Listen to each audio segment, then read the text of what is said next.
Hey, Crawlspacers, welcome to our monthly ASM review show. Let's introduce the panel who we've got.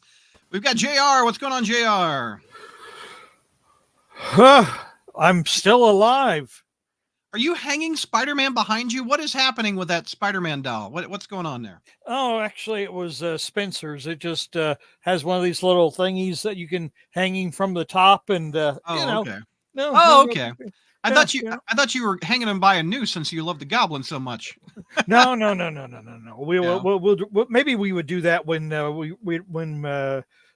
we read issue 50, but I hadn't planned that right now. So. All right, cool. And we have Christina. What's going on, Christina? Oh, not much. Just chilling as usual. So, are you destroying any Spider-Man behind you, like JR? No, I'm not. Unfortunately, I'm sorry. All good. It's all good. Yeah. All right, and we also have Josh. What's going on, Josh? Hey, happy Father's Day weekend to you, Brad and JR. You guys do anything fun? Very much. I just was told by my daughter that we need to go to Whataburger at 1 a.m. So I thought that would be kind of fun. We just have a Whataburger open up, so that'd be kind of fun. So. My kids are grown and out of the house. They've forgotten about the old man. So now, did they forget Mother's Day? Now, if you forget Mother's Day, you're really in trouble. Well, no, they didn't forget Mother's Day, but that's because I reminded them not to. Just have their own lives. Rachel's at a bachelorette party, and Spencer's in Michigan with his brand new family. So that's the way it goes. Oh, all right. And also, Sarah will be joining us. She's running just a little bit late. We've got 4 issues that we're going to review on this particular episode, and we are starting off with Josh. Talking about clones. 30 years past the Clone Saga, and we're still talking about clones. What? You weren't even born, were you? No, I was not. And sadly, the stories have gotten worse since then. Okay, so ASM, what number? Did they get the number right on this one? 942. Yeah, Legacy 942, issue number 48. Yeah, we'll dive right in. We start off with a flashback. Where Baja Blast Ben Riley and Janine, the albino woman, are in couples therapy. The albino. Yeah. Okay. Yeah. She has there's no color in her face. My goodness. Yeah. They're in couples therapy, which obviously if you're having relationship trouble, you go see pretty much a demon. Gobby Mommy, aka Dr. Kafka. But what if you're married to one? Who do you go to therapy for? Stay in the house. Yeah. Stay in the house. So Dr. Kafka says that she has a way to give Ben his life back, or so she says, at least. So we got back to present day, where we last left off. Spider-Man and his very first ever girlfriend, Betty Brant, are there ready to fight. Gobby Mommy claims that the Winkler device was always hers and is ready to perform a lobotomy on Betty Brant to get things her way when Spidey steps in. And Ben, in I think probably the most Canadian way possible, says, yeah, that's totally fine, Spider-Man. Understood, boss. Do you mind if I sneak in here real quick, though? We came all this way. You understand. You get it. I'm just going to slide in here real quick. Whoop! Whoop! And just whips on into the chair. Whoop! Whoop! Whoop! Pardon me while my Giat slides in. Whoop! Oh, gosh. Sorry, trying to entertain the young kids out there. Yeah. Oh, yeah. Okay. So with a whoop, Ben jumps into the chair, but Peter tells Ben not to, and then he's going to turn you into a goblin. She's not going to help you out. And Kafka says tough nuggies and 6 Janine on them as one of the top tier characters in the new video game multiverses, Jason. So we have Jason here. Only in this universe, it's called Jason Macendale. That's the only Jason I can think of. Well, I call this one Jasonine. Jasonine. Jasonine is preparing spider fillet with a slice, murder, mutilate, and destroy as Kafka begins to torture Ben. Jasonine says that Kafka said Peter used the meat. Kafka told them that Peter had already used the machine last and it's safe. And he's like, I never used it. No. And eventually Betty is able to convince her that he didn't. Betty knocks Janine down and tells her to rethink her relationship goals with Ben. Spidey comes back in and knocks the helmet off Ben, saves him, and kicks Kafka's red butt. So as they're fighting, Ben and Janine escape as ghosts. And later on, we cut to Janine and Ben deciding to just forget the past, focus on their future. But Ben does mention that there is some trouble brewing for Peter. There's Spider-Man's in a lot of trouble. Mhm. We finally have our epilogue scene. The last scene is where the Sinister Six vow revenge on the living brain and they will burn Oscorp to the ground. Okay. And to be continued. To be continued. We got any crawl spacers in the letters pages? Let's see. I think Bruce is in one of these. I forget Next which one. The next one's always Bruce. in these. Yep. So, what's your grade there, Josh? What do you think? I'd give it a C. Average. C. Okay, what JR, your grade? I'm giving it a C. Yeah, Christina? I'm being the generous one. I'm giving it a B. I go along with the fellows. I think a C. This is very much an average story. Did I really care about Baja Blast and the whoop? There it is. No, not really. I gotta cite my sources. Who said whoop? There it is in the chat. I did not. Oh yeah, Hornacek. Of course, Hornacek. I quote Hornacek and the Baja Boys. No, wait a minute. Did the Baja Boys do whoop? There it is, because that would be perfect synergy with the Baja Blast Spider-Man. Whoop, there it is. Who's saying whoop? There it is. Tag team. Tag team back again. Oh, Okay. Technically it's whoop. There's an M. Whoop. Okay. So, Josh, who are the Baja Men? That's my question. Hold on. This is going to Baja. Baja Men. What did they sing?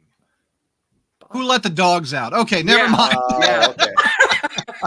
Easily confused. I know that song. That's before Easily my time, but I do confused. know that one. I'm so sorry. Okay, so Josh, what's your pros? What worked? Pros. I'm glad this kind of thing is kind of wrapping up. It might actually look like there might be hope for Ben fans that he might have a good, kind of progressing. And I mean, it's Marvel. That's never going to happen. But Yeah. I actually thought Spidey was pretty competent in this book. He seemed like he actually could hold his own in. Like, the dude's been fighting for over 6 decades. And at least in the Marvel time, it's at least a decade. He actually seems relatively competent finally in these books. He knocks her with her own weapon a couple times, and he's like, this is, trust me, not personal, strictly business, and boom, uppercuts her. That was awesome. I really enjoyed that. Right. Let me see if I can find the uppercut. Oh yeah, that's a nice uppercut. Let's take a look at this. There's your uppercut. It's strictly professional. Boom. And other pros, what else did you like? Honestly, I kind of like Ben's ghost suit, which looks kind of cool. Yeah. I'm not going to wear it to a kid's birthday party. I'll scare the crap out of them. But You just walk in holding the Baja Blast Mountain Dew and you're halfway there. Yeah, exactly. What do you think of the art? What's your thoughts on the art? Who's the artist again for this Todd book? Knock. Yeah, I prefer his over what was in the next one for sure. McGinnis. Was it McGinnis? The next, whoever did. I forget who did the Blood Hunt. The next issue, though, I did actually like the art. I thought it was pretty good. Just, I'm like JR Arts. He's a art critic, famous for doing the President Obama story. Yeah, right. Yeah. I'm not really an art critic or know really anything much, but I can tell if it's bad, and this was good. All right, let's go around to JR. Pros, what did you like about the Ben Baja Blend? Baja Ben. Well, strangely enough, I didn't really dislike it. I am partial to female villains, so I did kind of like. I do kind of like Queen Goblin. I kind of wish she were a little more down to earth instead of her powers being apparently somewhat mystically based. But well, isn't she the evilness of Osborn, or what are her powers? Yeah. She. How can she be Osborn's evil if Osborn's evil again? Osborn's just got so much evil. Spoilers. Sorry. Yeah, once you've had Norman, you never go back. I guess that's the Jeez. once you've had Norman's sins and enjoyed the good life. I guess a piece of Norman always remain. I guess a piece of Norman always remains within you. Okay, it never really, it never really pulls out. Okay. Jesus. Oh, jeez. We talk about Gwen? He's in timeout. That's what. All right. Will you play nice? Are you gonna play nice? Brad, I always play nice, but you're always saying bring the funny. No, you brought the dirty. I said funny. You don't realize how much pressure that puts me under, and how I just shiver, in fear of failing you and the crawl spacers out there. So 37 of them watching. What's going on, everybody? All right. Anything else, pros, JR? Besides, once you go Norman, you never go back. I have to echo Josh's. Spider-Man does not look like an incompetent fool. Nobody's telling him how to do his job. Nobody's coming to his rescue. He's pretty well in control of the entire situation throughout, which for the most part he should be. So I would definitely say that's an improvement. So, Christina, pros. I am with Josh on the art. I'm not an art expert whatsoever, but like he said, we know what bad art looks like, and this was pretty good. I did like Betty's conversation that she had with I'm going to say Janine because I don't know how to say Janason, if that's correct. Jasonine. Janine. There we go. And then for Sarah, I'm going to say the Sinister Six, and then the Spidey tease of him getting into whatever sort of trouble that's going to be in issue 50. So that those are my pros. Right.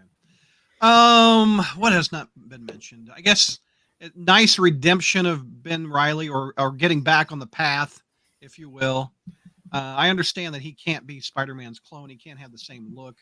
I'm not a clone diehardist or whatever, but I still think the clone people love him in the ripped blue shirt and the one he was introduced in. I don't think anybody's clamoring for Baja Ben. Sarah is. Sarah would be. Okay, well, Sarah is. Sarah. Where is Sarah? She can defend that Baja Blast. I don't know. Maybe Hasbro didn't they make a Chasm figure? Oh, yeah, they've made Marvel Legends of Ben. I don't know. I think if that Chasm miniseries sells, I think they're testing the waters and they're going to make an ongoing. I mean, why not? Everything. Well, let's go to chat before we go to cons. Josh, we got LOL at Baja Ben says Hex Spawn 617. The Hornacek says this issue feels like the start of a redemption Ben arc, at least his arc in the run. Very good. Jeff says Todd Knox art was one of the better parts of the issue. Hornacek says the Sinister Six targeting the living brain instead of Spider-Man and Norman is a pro, which makes sense given 900 of ASM. Milo enjoyed me yelling at JR, a 60-year-old getting told off. I've seen it all. Vinkman says I'm giving no respect for his elders. I tell you, I don't. I'm giving away the ending of the story. I thought you would have read it by now, Vinkman. Come on now. Once you've had Norman, you never go back. Just ask Emily. Yeah. The art feels very 90s, which fits a clone story because Knock was on. Help me, JR. Was he on Friendly Neighborhood Spider-Man with Peter David? I think he was. Yeah, he was. I think he was. Yeah. Around the other time, so a little 2006-ish, right when the show started. Ryan says the art is great. Ace versus Knight. The biggest surprise in this issue is the fact that Hollow's mask works on other people. That's extremely OP. What does that mean? Overpowered. Original. It's what? Overpowered. Overpowered, I see. Be Rich watching from Kansas City. What's going on? Who let the clones out? Who? That's when we talked about the Baja Men. Yes. Hornacek's going to give the book a B. Jeff gives it a C. Ryan gives it a C. Selflow gives it a C. Sarah's mom gives it a whoop. One piece of Spider-Man says, hey guys, what's going on? Janine looks like a typical UK person with that white face. Oh, need a little sun, maybe. I think that she can take that off. She can be like her normal complexion. She's not always that way, is she? I don't think she's. I don't don't know. Who Milo says JR is bringing in his inner Norman. Hi, Josh. Sarah's mom. Good evening, all. All right, those are our latest chats. So let's go to Josh for the cons. What made this not get into A or B territory for you? I gotta quickly check with you guys. Betty and Peter used to do like apparently a weekly get together movie date, right? Only was mentioned in one issue, if memory serves. Okay, so in this issue, Betty asks why Janine's pulling out a sports mask, and Peter says, "You don't watch many movies, do you?" But like, haven't they been getting together weekly? And I don't know, based on the sliding time scale, shouldn't she at least know what Jason is? That just kind of took me out, especially because I remember this being a huge like plot point on a podcast in the past there, that like, what do you mean they could be getting together every week since they met for a weekly movie thing? Surely they've watched, this movie at some point there. So that was a little odd, just that that one didn't fit there. You don't watch many. Well, she doesn't know that he's Peter, so I don't know. Yeah, but even still, she would have been watching a movie every week. You think they would have gotten around in the 1980s to the Friday the 13th movies? Yeah, exactly. but anyway, that just kind of took it out for me. Also, I just don't really care much about this story. Like, I'm glad the story kind of wrapped up, but it's not what I really want out of a Spider-Man comic. It's, I am excited though to see where the Norman stuff comes from, and this was slightly hinting at it. So, well, I mean, it wraps up what happened in between Spencer's run and Wells's run. So it's a hanging, almost a hanging Chad, dangling plot point, and I think, well, we had Dark Web. Yeah, we did. Yeah, he's hit it up twice. And I guess it sets up for a mini series, which is what. Oh, and that'd be my other con. I'm a stickler for this, of no one's communicating with each other about like now there's a series where by the end of this issue, it looks like Ben's gonna be okay, but then they have this new mini series where like he's being hunted now by Kane. So and then like later on in the next couple issues, like Dr. Connors is a vampire lizard, and then the next issue he's just Dr. Connors, or like there's just a little stuff here and there that just it's not working for me with all the different books. All the satellite stuff it is not meshing well together. Well, the editors aren't talking to each other. Yeah, exactly. I mean, like the editor in chief is not getting all the trains lined up, which is their job. I know. I mean, that you would think like, hey, you need, if you got lizard over here, you can't use them over here. I mean, for $4, we ought to have continuity. We ought to be able to figure this stuff out. Or are they just putting stuff up on the wall and they're saying, "Hey, here's the story we got. Buy it's $5, isn't it?"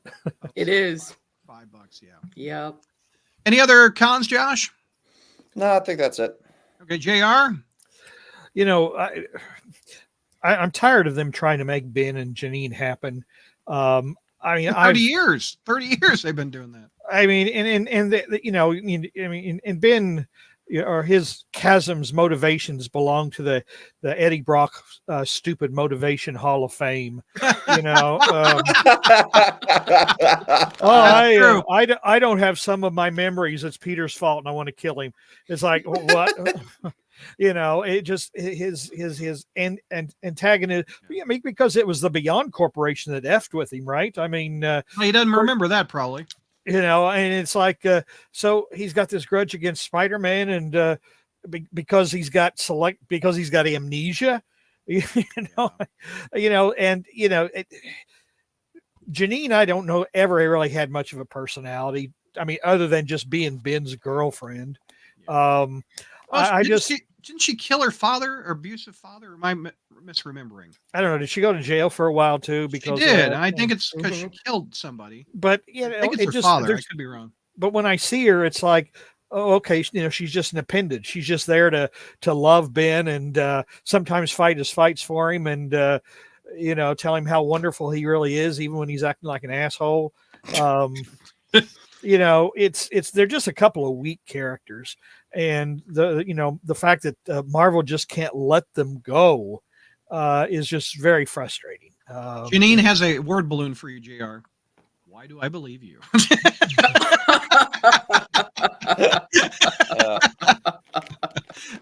Well, because I always bring the truth and the funny and the dirty. Just like George always says, I am a paragon of truth. No, God, quit drinking the Kool-Aid. God, man, no falsehood. No falsehood comes from my lips. I tell you, So. Ben has one. All right. Let's see. Christina, cons out of you. You don't have many since you liked it. You gave it the only real one I had is Ben and Janine. I think they just seem too gullible to try to work with the Queen Goblin on trying to get his memories back with the Winkler device and stuff. And it's like, that's about it. So let's see. Let's go to Sarah. What's going on, Sarah? Hey. Sarah! Hey. Oh, you're muted, Sarah. No. You have no voice yet. You have to scream. Harlan Ellison. Yeah. Nope. Oh. She did the Jason knife. She did the Jasonine. Jasonine. Nope. Nothing. I really don't have anything for a con. I mean, it's just. I agree with JR in the fact that I wish he had a better motivation. But alas, I don't know why. Do we, JR? We're not the target group for Ben Reilly. We didn't start picking up comics in the 90s. Brad, we are not the target group for any form of mass entertainment. Jesus, man, don't make me feel that old. But no, I mean they want the 18 to 35 group. They aren't it. Want the young men that have spent 6 months growing some facial hair. I mean, like that's the group. That's the group that they're after. So I mean, I've kind of, every time I think I'm going to gripe about something, I mean, it's like, well, it really isn't meant for me. So I had a friend the other day complain about the plot of Spidey and His Amazing Friends. And I said, dude, you are not the target audience. And he says his daughter loves it. And I'm like, dude, I'm not the target audience. You're not. He's like, but when she starts watching the MCU movies, she'll not understand why the Black Panther wants to share his vibranium. I'm like, dude, that kid's not going to remember that plot point from the Spidey and His Amazing Friends episode. Anyway, there comes a point when. Well, if I had my own personal vibranium, I wouldn't want to share it either. But anyway, so I've actually had to watch all of those, for work, because that's why the kids that I do birthday parties for are at that age and watch. That's where they know. How's the show? I'm not the target audience. Yeah, exactly. Sarah, let's check in on your mic. Can you hear me now? Yes. Okay, great, awesome. Sorry, I was an idiot and didn't have Phantom Power on. So, but JR, you had me rolling backstage with the Paragon of Truth over there. Hey, Sarah, tap your mic. I'm not sure if it's that good mic. Yeah, that's it. Okay, good. I can bring it closer to my face. Yeah, it was a little. That sounded much better. There we go. Okay, Sarah, let's hear your grade on 48. Oh God, which one? The first one. I gave it a B plus, I think. Oh, okay. Yeah, I gave. Let me check. Yeah, B plus. Okay, what's your pros on it? That's a good question. Hold on. Yeah, the Winkler device. Yeah. I'm trying to remember. That was 49. Yeah. 48. 42. 42. I don't have that one with me. I remember liking the art. I remember. Knock, yeah. I think is it this issue or the next issue? Because I've read so many in the last couple days with Ben using the Winkler device, right? Yeah, this one. Yeah. Okay. And then Janine turns into Jasonine, as Josh said. As we know, I reviewed Hallows Eve and hate those masks, so we're not even gonna go there. But I like the art. I'm interested to see at the point that I read that issue, interested to see what was happening with the Winkler device and everything. So obviously now we know, but. Right. Any cons on the issue? Was Ben in the issue? That's a con. Yeah. All right. Let's see. Let's go on. Let's get some comments while we. Tevia says, when does this Spider Goblin stuff end? No, it's been going on for 60 years, Tevia. I don't think the Spider Goblin stuff's going to end. Until you're talking about issues. When Spider-Man turns into the Goblin. A couple more issues. Be ready for that. Yeah. Milo says he's part of the group and he doesn't want it. Brad and JR, shake your fist and yell at that cloud. Yeah, all right. Yeah, if you go to the target audience for that, you guys can go back to watching the Waltons or something. Matlock. Matlock and the Andy Griffith Show. Good night, Josh. Yeah. Good night. Sarah, do sign language. What do we just? Why? Oh, yeah, you tell them. I spelled my name. Oh no, there was an F in there. I know it. No, there was an F in there. Isn't that Yeah, it's under the chin. Yeah. Oh, okay. Hornacek says, Brad with the Harlan Ellison reference. I'm impressed. I got to meet Harlan Ellison at a Comic-Con where he was with Peter David, and it was at Chicago. One of the funniest panels I've ever seen is Harlan Ellison. He's got a new tying it all into Spider-Man. He's got a new he's passed away, but Harlan Ellison, JMD, no. JM Michael Straczynski, I got my J's confused. Is in charge of the publishing aspect of Harlan Ellison's novels. And JMS is repackaging these. And so if you want to check out the new anthology of Harlan Ellison stuff, check it out, Hornacek. I'm going to download it soon. I think it looks great. So Hornacek says, so is Ned proved innocent after this issue? Betty seems to think that once she finds the Winkler device, he'll be free again. Anyone? Yeah, I guess they never touched that really in this issue. Kind of forgot about that. They didn't. No. Yeah. Enigma says Janine is Ben's Harley Quinn. I think that's insulting to Harley Quinn. I think she probably has better motivations and character development than Janine, don't you think? Enigma, Marvel would never rip off another company's character. God. Yes, and JR is a pillar of truth. Yeah. That's right. Paragon of truth. Paragon truth. Paragon. There you go. Why is the Goblin Queen want Ben to pay for her being turned into Goblin Queen or Queen Goblin? Shouldn't she blame Beyond and Maxine Danger? Yes. Because plot. That's why. There you go. Yes. Yes. Janine is just there for the vibes. All right. What vibes? The vibes are terrible. Here, let me put on a mask. JR, they massacred my boy, my poor Ben. Godfather reference. Ace versus Knight. To be fair, Zeb wanted Chasm to be the new Venom, so him being an idiot like Brock tracks. Big Con was on the Winkler device. Seriously, like Wells never read any of the original stories or even Spider-Girl. Oh yeah, Hornacek was saying how everyone keeps saying, "Oh, it's going to turn you into a goblin." Well, that's not actually what it does. Let's see. What do we got? I really feel for Ben's. He's so screwed. Good night, Josh boy. There you go. All right. Yeah, interesting. Over in Blood Hunt tie-in, Peter brought up why Maxine isn't in trouble, and the reply is she has mountains of lawyers to get away with things. So you got to buy Blood Hunt to figure out. She had a really good lawyer. I guess so. Maybe she had Matlock tying it all together. Dum dum da dum dum. By the way, JR, speaking of Matlock, all right, it's coming back to CBS's fall with Kathy Bates as Matlock. Oh my god.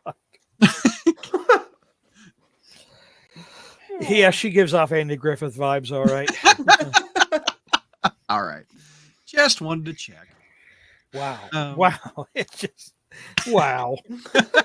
Everything old is new again, JR. Oh my Lord. It's not only that, but it comes in completely different colored wrapping these days as well. So all right. Spider-Man Butt Hunt. I'm sorry. Blood Hunt. Still the Blood Hunt. Can't help yourself. I can't help myself. We called it that on satellites, and it kind of stunk. I mean, Yep. stuck. Dad, come on. Oh, God. All right, Christina, you get the tie-in. Yep. You get a tie-in. You get a tie-in. I did the tie-ins yesterday, and I'm back again.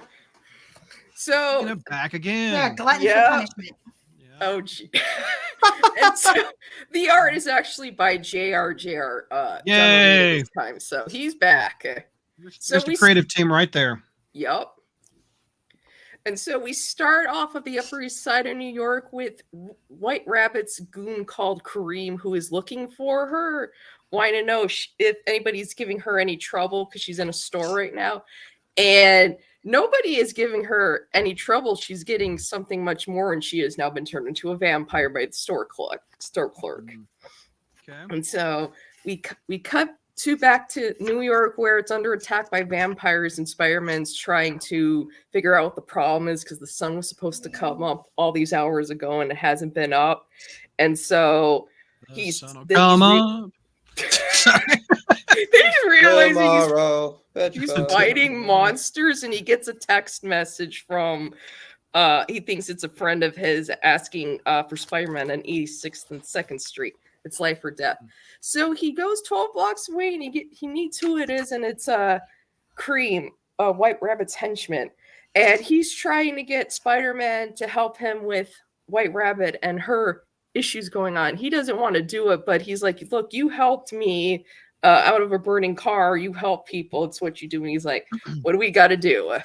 So they head off, and he is going to give him some stakes to go and kill the vampire that turned White Rabbit into one. He's like, not T-bone steaks. We're talking about wooden stakes. No, wooden stakes used to kill. Wouldn't that be funny if you just go into a vampire steak with a porterhouse? Yeah, slap him with a wad of meat. T-bone, baby. And he's like, I know how vampires work. And so he's heading into the building, and he runs into a bunch of rats and squeeze and screams. And he thinks that they're they could be vampire rats. He's like, I don't know. Shut up. I mean, it's the Marvel universe. Weirder stuff have happened. I mean, and so White Rabbit ends up scratching his face and asking if he's there to quench her. He's like, no, I am not. And then he's here to quench me. Oh, that's a. Are you here to quench? Did you come all this way just to quench me? I did not. And then then he has a little scream again, and then the guy's like, another rat. He's like, no, shut up. Shut up, and so after they're going on and on again, Kareem comes in with a shopping cart. Yes, and he gets her inside, and he's able to lock her in the storage place where he goes off, where Spider-Man goes off to find the vampire that turned her into one. And so he goes at the top of the building, and the vampire attacks him, and it's the store clerk that turned her into a vampire at the beginning of the comic. And he's like, is that for me? He's like, just kill me already. And then he's explaining how he became a vampire by somebody that came into the store that turned him into one, and then White Rabbit was getting ready to rob him and take half his money, and so he turned her into a vampire then. And so Spider-Man can't kill him because it's not what he does, so he's gonna see if he can help him. And then Cream, after dealing with White Rabbit, shows up, stabs the poor store clerk, and Spider-Man's like, you didn't have to do that. Well, apparently he did, because he got bit by White Rabbit. I like you call Spider-Man sorry, Playboy. I was running out of time. Yep. Has Spider-Man ever been called maybe a hustler, but never Playboy? What is happening in this book? Quenching, Playboy, meat slapping. Like, it's what is very somebody slap you, hit him in the ass with a. Let's not talk about meat slapping. That's a little personal. Hey, Sorry, JR, my bad. A little horny. And so he's like, I could charge you for this. He's like, charge me for what? Killing a pile of dust. And so White Rabbit comes in. She seems to be cured. And then Kareem's over there telling Spider-Man, well, he's holding him up.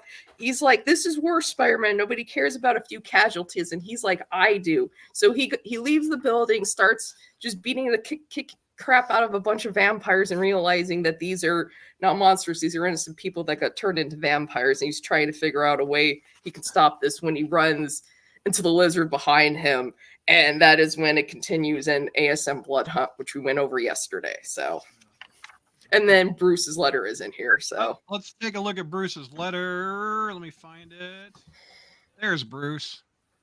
Crawlspacer Bruce, right there. I forget what number, Bruce. If you're watching in chat, tell us how many issues you've been in. It's got to be 6 or 7 at this point. So, congratulations to Bruce. Okay, Christina, what's your grade on the shopping cart in the ass, the slapping with meat, the rabid rats, and to be continued in another miniseries? I gave it the same issue that I gave the other Blood Hunt stuff yesterday, and that's a B+. So. A B+, okay. Let's hear from Josh. Not B+. D+. D+. D+. Okay. D for decapitated or what's when meat? No. Sarah's like, no. This joke would be funnier if I could get it out. Yeah. Decomposing. D for decomposing meat. There you go. Oh, it would have been a great one, Brad. Yes, I know. JR, you I give it a a D. Yeah, I thought you would. Sarah. I'm so sorry. My mom was like, sounds like a Tuesday night at my house. Shopping cart in the ass, getting hit with meat. God. Okay. I gave this issue a C+ for the C+ shopping cart. for corpse. No. For the shopping cart. That is the only reason. The shopping cart in Oh the my ass. gosh, I'm generous tonight. I will give you that. 60 years of reading comic books of Spider-Man. No one's ever been hit in the ass with a shopping cart and taken it out. Where is that panel? Hold on. Here, I Right got here. you. That is glorious. Yes. I got you. Hold on. It's Okay. It glorious. reminds me like something I would do at the grocery store, you know? I mean, clean up in aisle 6, 7, and 8 over there. I mean, Oh, God, Oh, it's so when you funny. get hit in the ass with a shopping cart, what's the onomatopoeia you make? Betrayer! Betrayer! Betrayer. My God. Okay, so you gave it a C, Sarah? Is that what I'm saying? Yes, that is what you're Okay, saying. you That's give it a what C I for said. corpse. JR gives it a D for decomposition. Don't I'm going to know. give it a C for... Oh, help me out. C for never mind. Combustion. Average. I like Ramita's art as usual. Yes. But my God, this is just $5 of fluff. Christina, what's your pros on this one? I'm being generous tonight. The store clerk convincing Spidey to help him, but he doesn't. I don't think he should convince Spidey to do that. He should be able to help, but I like that he was able to get him to help with White Rabbit, and then Peter's moment of realization that these are actually people that are turned into vampires. They're not monsters. Soylent Green is people. JR, you get that reference? Yes. Well, laugh, damn it. Okay. All right. Anything else, Christina? No, I'm good. Yep. Okay. Josh, what'd you like? Nope. Oh. Okay. Uh-oh. Like, Ramita Junior art, at least, maybe. no, I didn't like No? the art. I didn't like the art. I didn't like the story. I hate tie-ins, especially vampire tie-ins. Honestly, the one thing that's saving it from being a D- or something is the shopping cart. Shopping cart in the ass, yeah. JR, pros. I don't have any. This is an utter waste. Okay, of an Sarah issue. is losing it. What's up? Sarah, what do you have for a pro? My favorite page is when Spider-Man is sneaking around. It's right after the shopping cart page for reference, Brad. And so he's talking about like, oh, I don't know where White Rabbit is, blah blah blah. Of course, the door creaks. Yes. And he's like pushing the door open with the stake, trying to get in. And is this where the walls start bleeding? And I just thought that was really funny, because like. It's funny to see like Spider-Man not be scared, but for lack of a better word, he's a little nervous to be in that situation, right? And it's just funny to read that. So I enjoyed that page. So my question is, what did he expect to do with that stake except kill a vampire? Like, I don't understand. That's a good question. I mean, That's what he got him for? Aren't the web shooters kind of a bit more effective? I mean, the stake is to kill the vampire. Did he not watch any vampire movies? No, he's too busy watching the Jason one. He knew. Right, The synergy. I like the synergy. He said he knew what they were for, so I don't know. Like, yeah, there you go, Enigma. Picketing his teeth. Yeah, he'd have to lift the mask up to pick his teeth. That's the biggest toothpick of all time. I'm a child of the 60s. I can relate to bleeding walls. Oh my God. Okay. Good question, Tevi. Spider-Man cares about everybody, dude. Yes. Why does Spider-Man care about White Rabbit or Kareem? Because he's Spider-Man. He's got it's very in character for him. That's one pro. That is one pro. When he's having the Kareem, he's like, you're not, hey, yo, it's me. We're not there yet. We're not. No. That was pretty funny. Yeah. Sarah, I already got your pros, right? We time to go around for cons. Christina, go ahead. What do you got? I'm going to be generous again. Just Kareem being the one that kills the store clerk and Spider-Man freaking out, saying you didn't have to do that, which he had to, or else everybody would still be vampires. But that's what happened. So I'm just picking at stuff randomly at this point. So. Josh, what'd you not like? You said you don't like vampires tie-in. Yeah, it kind of kills the momentum, doesn't it? It throws it off because we're expecting like, oh, what's gonna happen next with the Sinister Six? Okay, let's go do this random vampire thing where again, like the lizard shows up, but we're not gonna deal with that. And then next issue we go back to normal Kirk Connors. Yes. Like if I didn't know like all that I know about comics and that this whole big event was going on and you have to buy a million comics to understand it, I would be so lost. Just like, weren't you supposed to fight Lizard? Why is he here? Yeah. Well, I mean, for all intents and purposes, this is Spider-Man Blood Hunt #1. And then the next issue of the mini should be 2, 3, and 4. This doesn't belong in Amazing Spider-Man, does it? No, it doesn't. And that leads to the question, like, why do we keep doing this? You know what I mean? Because we've had tie-ins that relate to nothing, and it's frustrating as a reader to, try to move along with the story, and you can't because there's this tie-in and that tie-in and the other tie-in. And I also do not like the whole vampire thing. Not my thing. Other people maybe, but reading the issue before this and then reading this, I was just like, why am I here? Like, why did I could have skipped this one. Well, I can't, because completion, but you know what I'm saying? So Marvel relies on the longtime addiction that we all have is to have a complete run of Amazing Spider-Man. Yes. And they know that if they throw this issue and issue 1 of Amazing Spider-Man Blood Hunt, they know, people don't buy the tie-in satellites as much as they do Amazing. If we really want to get a good push for this crossover, we're going to throw an issue into Amazing Spider-Man. And hey, Zeb, I know we're going to break up your run, but throw this in while you're in the middle of it. Okay, good. Thanks. That's your boss talking. Thanks. Do it. Some writers can do that.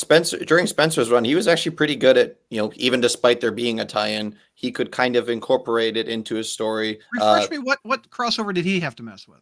He had. There was crossovers. It was the issue where you had Norman talking to who at the time we thought was going to be Gary. The Eternals thing, right? Yeah, and then there was the 2099 Judgment Day crossover as well. Like he actually did a pretty good job of still actually connecting it to his overall story. And I know that Anil has told me that the current writer for Miles does a pretty good job of tying the tie-ins in. I will agree with that. Yeah, the Miles book does have some good tie-ins. But I'm just trying to remember what you're talking about. Did I trauma block that? No, remember Norman was dealing with the ghost of Gwen? Like people had to get a thumbs up or a thumbs down from the Celestial. Goodbye. You blocked it out. Oh, Nick Spencer didn't write Judgment Day. That was Zeb Wells. Oh, we're confusing it. No. This one he was. We were talking. We thought it was Harry at the time, but it turned out to be Gwen. Sinister War. Yeah. Oh yeah. For all intents and purposes, that was Amazing Spider-Man. That could have been just in the book. JR Cons.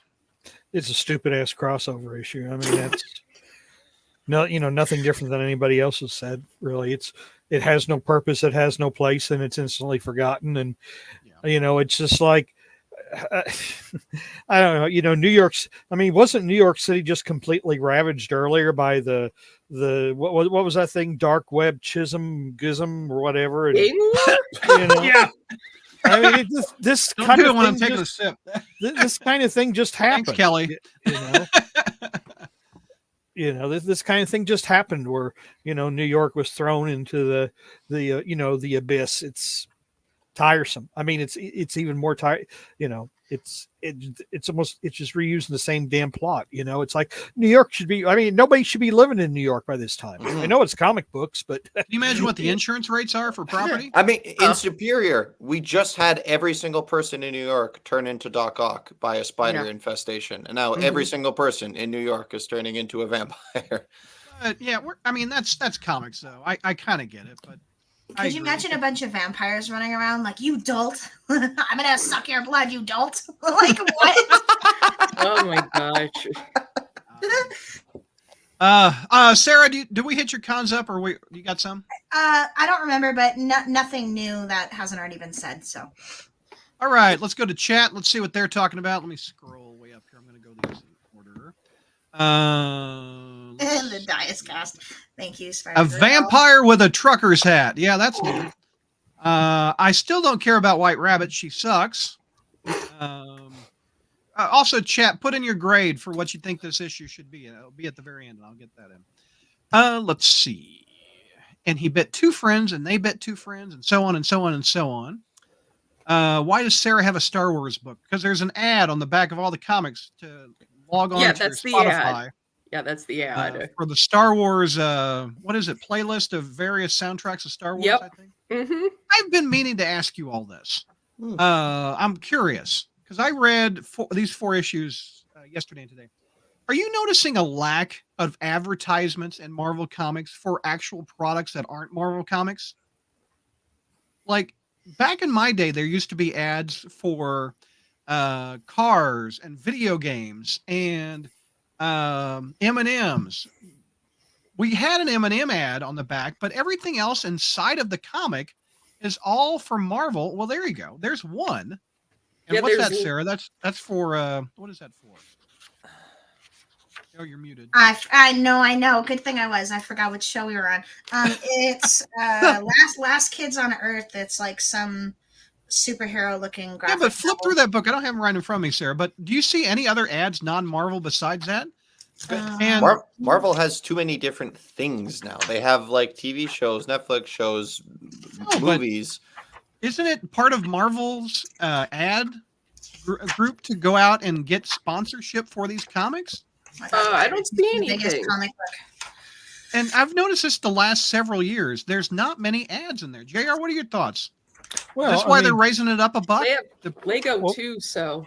Oh, Lego, there's an ad. There was an M&M ad, but it's usually just one ad.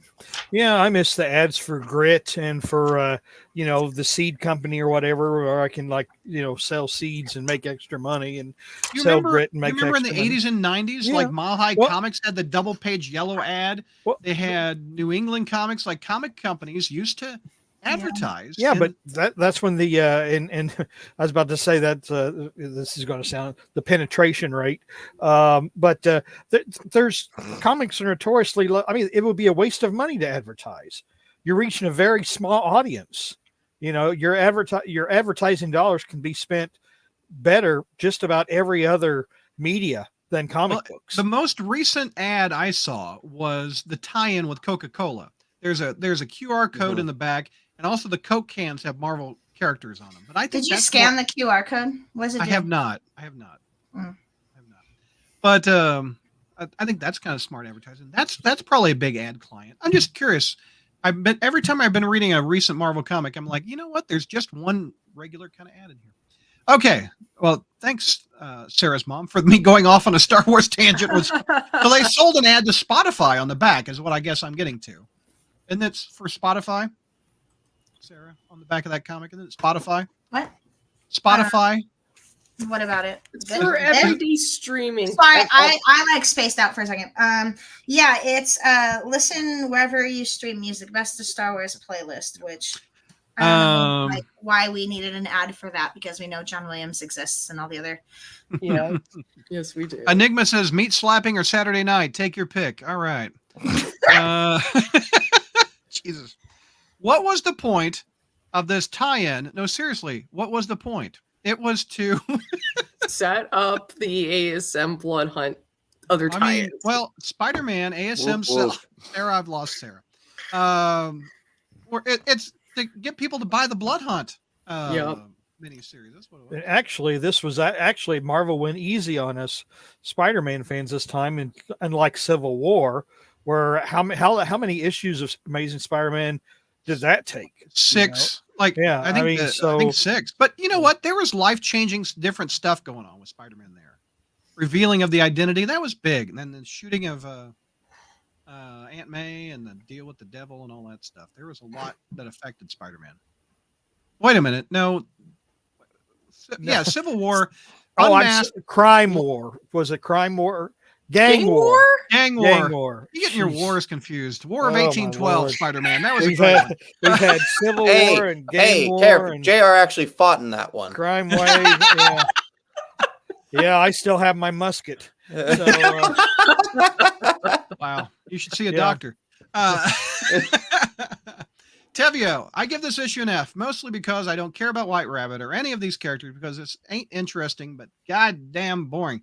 Tevia, chill, man. Have a Coca-Cola. With a Marvel character on it. Put the Fiddler on the Roof soundtrack on and sing "If I Were a Rich Man." No. We're quoting Josh from today. Nope. Nope. He gets the steak to pick his teeth. Why does Spider-Man, with the lack of hyphen, care about White Rabbit or Kareem? Because he has a big heart. Yeah. He would take 2 steaks to get him if he was a vampire. I think he was planning to kill him until he heard his backstory and changed his mind. Yes. Yeah, that's why villains monologue. Please don't hurt me. Let me do 3 pages of why you shouldn't. Yes. These characters double-cross Spider-Man more than once. Yep. So I'm betting we'll see web shooters laced with garlic before this story's ends. Place your bets, says Enigma. Probably. What was it the other day when, Christina, you were reviewing the Blood Hunt? I thought a priest was going to baptize his web shooters. I'm wondering if that might have in next issue in 3. Or maybe, because they're in the building for the Beyond Corporation where Morbius is at, so I'm not sure. He doesn't shoot webs, he'll just shoot holy water. Yeah, let me. Remember those web shooter toys where they shot water? I have those. There you go. Maybe get one of those. Hornacek, Khan, nothing in this issue matters in the following issue. Yeah, that's right. Yes, exactly. Especially because the main title doesn't even deal with the crossover after this. Feels very filler. Mm-hmm. But it's Morbin times. Spider-Girl 2780. Yeah. Still a better story than Twilight, says Sarah's mom. Truth. Ace says we do this because most people buy the main ongoing than the mini. So Marvel's using the main ongoing to sell the minis. But are you losing subscribers to the mini or the ongoing if you bait and switch them too much? So I don't know. My goodness, lots of comments. 40 people watching at the moment. That's really nice. Don't sugarcoat it, JR, says Sarah's mom. Tevia says Nick Spencer wrote Absolute Carnage tie-in, which was good.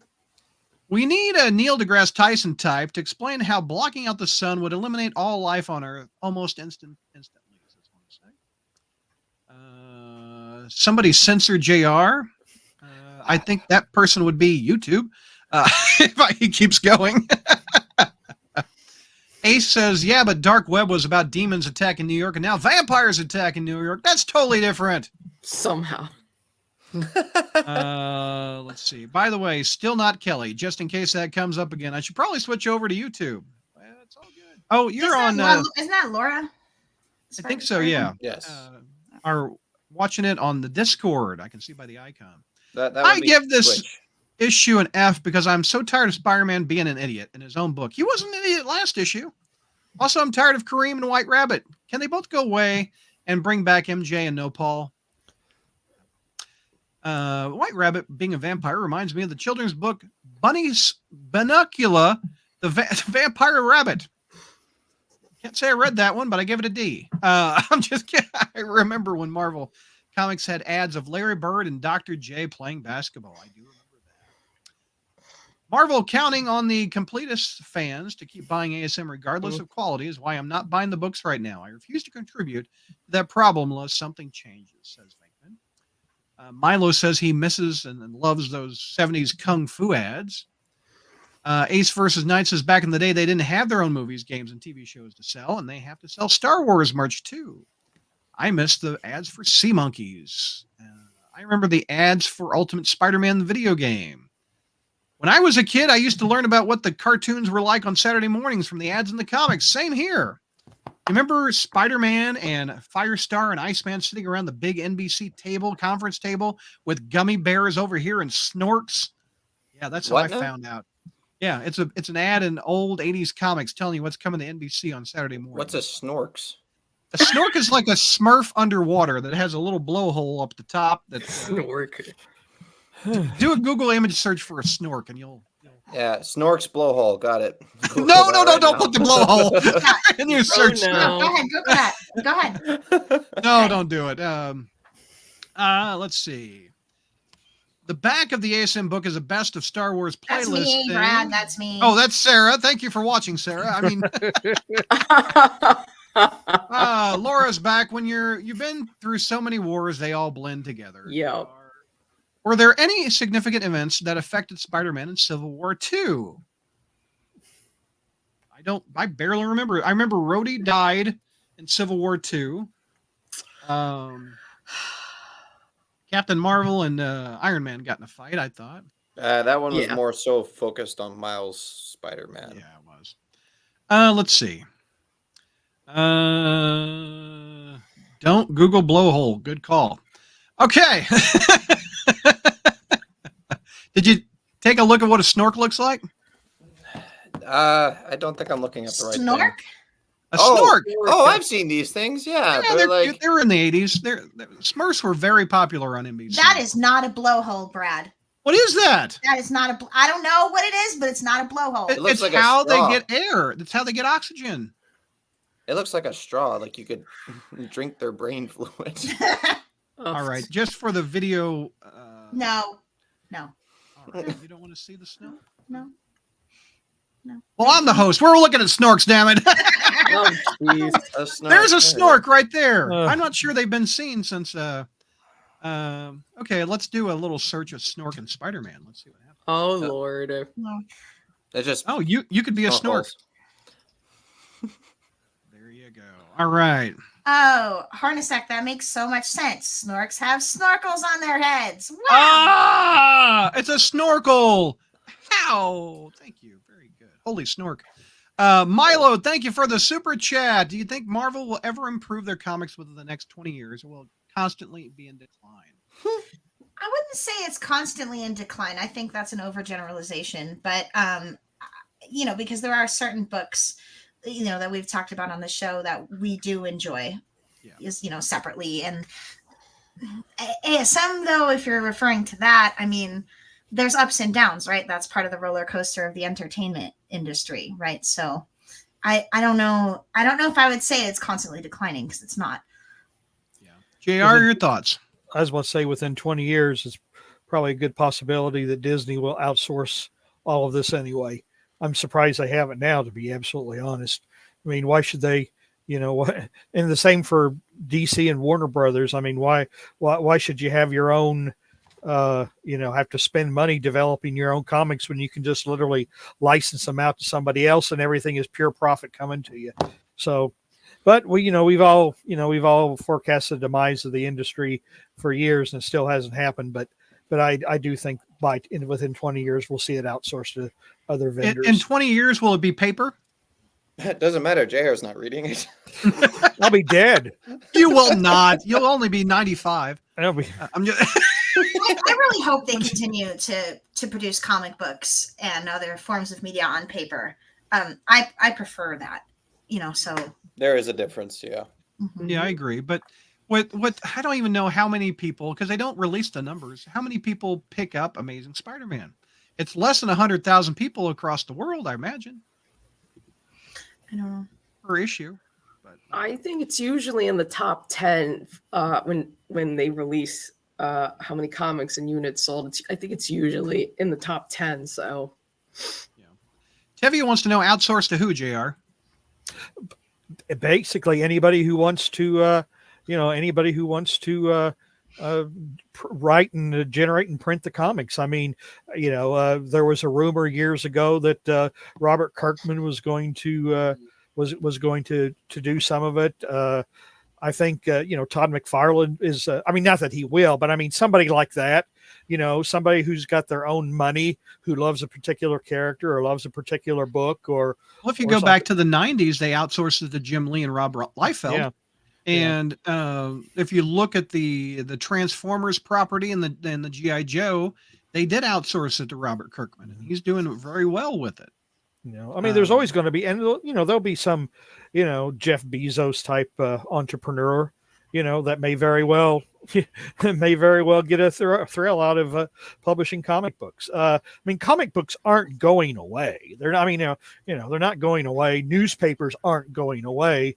Network TV isn't going away. But they're going to reach smaller and smaller audiences, and probably the delivery mechanisms may change. But that's just, the thing is, we've been doing this podcast ourselves for almost 20 years, and the industry hasn't gone away yet. We probably called it 20 years ago. It's going to be away. In fact, we were talking about, what are we going to do when it, when everything's on computer, because you can't take a computer into the bathroom with you to read. And well, yeah, you can now. You can. A little bit of debate in the chat about Superman and Batman becoming in the public domain. Ace versus Knight. Batman, Superman, Wonder Woman will be in the public domain in 10 years. Do you think Marvel will integrate Superman, Batman, and Wonder Woman in their universe when that happens? Here's the thing about public domain. I think you can only use like the first image. Yeah. So you'd have Batman with a purple glove. You can only use Superman that can't fly yet. Superman that can't fly. With Mickey Mouse, who just went in the public domain either last year or this year, you have to use Steamboat Willie. Yeah. So he's got to be like in black and white and all that stuff. I mean, I mean, you guys are absolutely right. If Spider-Man became in the public domain, I mean, it would still be another, if it went in today, I mean, it would still be another, year before you could use the Green Goblin. It would still be like 3 years before you could use Gwen Stacy or any of the Osborns. I mean, it only gradually, only certain things, because the characters evolve. An example of a public domain character is Sherlock Holmes. You can use Sherlock Holmes whenever you want, in any medium you want. So, JR, are you ready for the 50th issue of Zeb Wells' run? Are you ready, my friend? Absolutely. I've been waiting for this. I read this issue with JR, this cost us $10. My God, let's go, man. Makes you wonder how many copies George Barrowman bought. 0. I wonder how many of the incentive covers that he got as well. So first of all, let's admire the artwork on the cover. This is what you like, JR. Is this a cover that you like? I tell you, without spoiling any, giving away any spoilers, that's a big plus in this issue. Is the art, and the color. I mean, it just really, and the use of like full page or a page spread for scenes. This issue was an excellent example of what the comic book medium can do and how it can tell a story. And this is classic Goblin. This isn't him like what he's looked like in Miller's run. This isn't Samurai Goblin or this anything is like classic Green Goblin look. It's Spider-Man and the Green Goblin at each other's throats, like they have been for the last 50 years, will continue to be, literally and metaphorically at each other's throats. Yep. So it's a good cover. Yeah. Ed McGuinness is the artist, Zeb Wells writer. So, All right. Through it. All right. Well, for all of those who, all those folks who thought that issue 900 was just a fill-in issue, well, you bunch of haters are going to have to eat your words now, because you were wrong. The living brain is back, and in full 4-color, well, actually 1 color. He's only green, but he's back to pretty well hijack the story, unfortunately. And at this point in time, too, Dr. Connors is an independent contractor for Oscorp. That is, when he's not living in the sewer with his lizard family, when he's not forcing himself upon helpless women or turning children into a subway cold cut combo. Wait a minute. Wasn't he just at the end of the last issue with getting Spider-Man in the alley? What the hell? What's he doing here?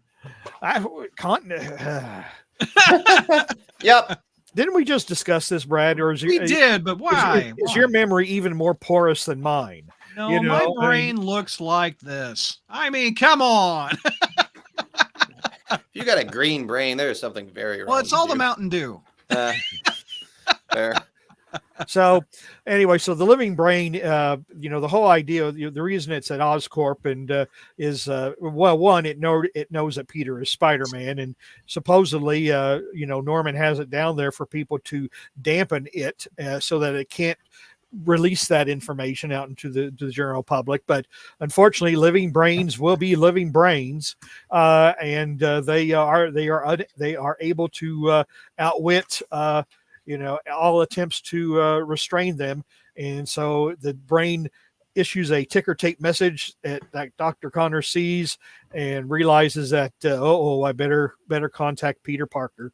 So all right. Then the next page is Spider-Man is lecturing a real estate agent who just thought that he could use painters' platforms to take interesting pictures of apartments that he wants to let out. And the thing is, this is in Chelsea, so we have this. This is just a waste of a page or two. But Norman calls Peter and.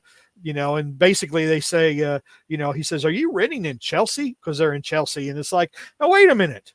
Peter Parker has already lived in Chelsea. Back in the 70s, right? Absolutely. He's already lived in Chelsea. So, and so, they're talking here. Like, he's, never been to Chelsea. I mean, the guy lived there for how many years? Of course, the Chelsea of the 70s is a little different. He lived there in the 70s until he got married, right? Yeah, that's right. Yeah. So he's very familiar with Chelsea. Is the writer familiar that Spider-Man lived there in the 70s and 80s? Well, I'm sure the editor. I'm sure that, well, it is kind of funny, it's that, there's not at least a passing reference to it, but the Chelsea of the 70s was different than the Chelsea of today. I mean, a lot of New York City is. I mean, Hell's Kitchen isn't Hell's Kitchen anymore either, really.